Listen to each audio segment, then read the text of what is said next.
বরিশালের মেহেন্দিগঞ্জ উপজেলার দক্ষিণ উলানিয়া ইউনিয়নের ৮ ও ৯ নম্বর ওয়ার্ডের মানুষ আজ চরম আতঙ্ক আর অনিশ্চয়তার মধ্যে দিন কাটাচ্ছে।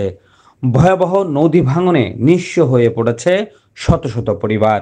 এই দুঃসহ পরিস্থিতিতে ৯ জুন স্থানীয় সচেতন নাগরিক ও ভুক্তভোগীরা এক মানববন্ধন ও আলোচনা সভার মাধ্যমে নদী ভাঙন রোধের জোর দাবি জানান।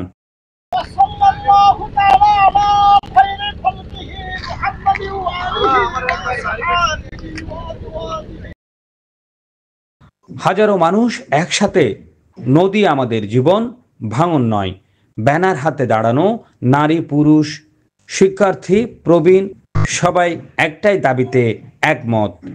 টেকসই বাঁধ চাই, জিও ব্যাগ চাই, ভিটেমাটি রক্ষার নিশ্চয়তা চাই।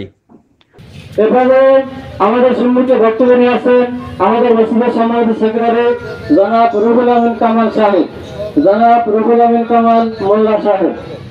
প্রধান অতিথি অ্যাডভোকেট এম হেলাল উদ্দিন, সহকারী অ্যাটর্নি জেনারেল। তিনি আবেগ আপ্লুত কণ্ঠে বলেন, এই মেঘনা নদী আমার নানার বাড়ি নিয়ে গেছে।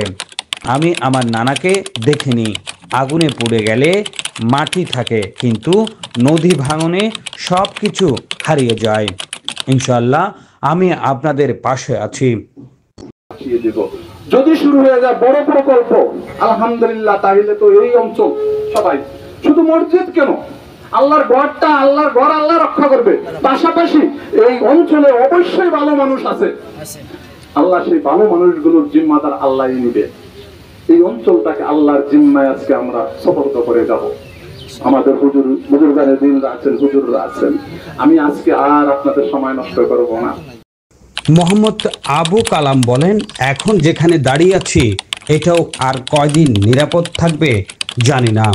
ঐতিহ্যবাহী মোল্লাবাড়ি মসজিদও নদীতে চলে যাচ্ছে। আমাদের জীবন যাপন এখন নদীর দয়ার উপর নির্ভর করছে। এবং গরিবাদ রক্ষার সর্বোচ্চ চেষ্টা করবেন। এই বলে আমি আমার সংক্ষিপ্ত বক্তব্য শেষ করছি। আসসালামু আলাইকুম ওয়া রাহমাতুল্লাহি ওয়া বারাকাতুহু। মিজানুর রহমান বলেছেন, রিং বাঁধ ও জিও ব্যাগের ব্যবস্থা না হলে এই ২ ওয়ার্ড মানচিত্র থেকে হারিয়ে যাবে। আপনারা আমাদের শেষ আশা।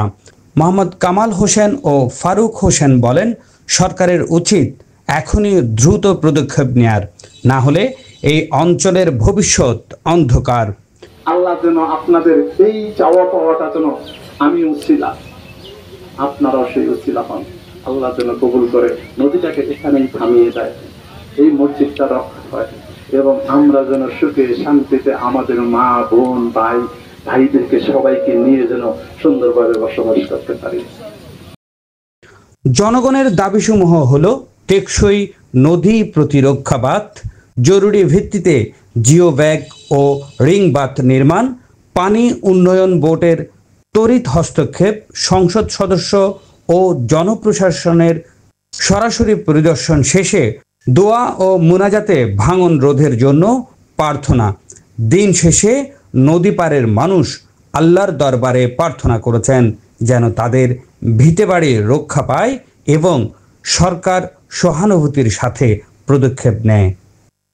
মেহেন্দিগঞ্জ বরিশাল প্রতিনিধি মোহাম্মদ আতিকুর রহমানের রিপোর্ট।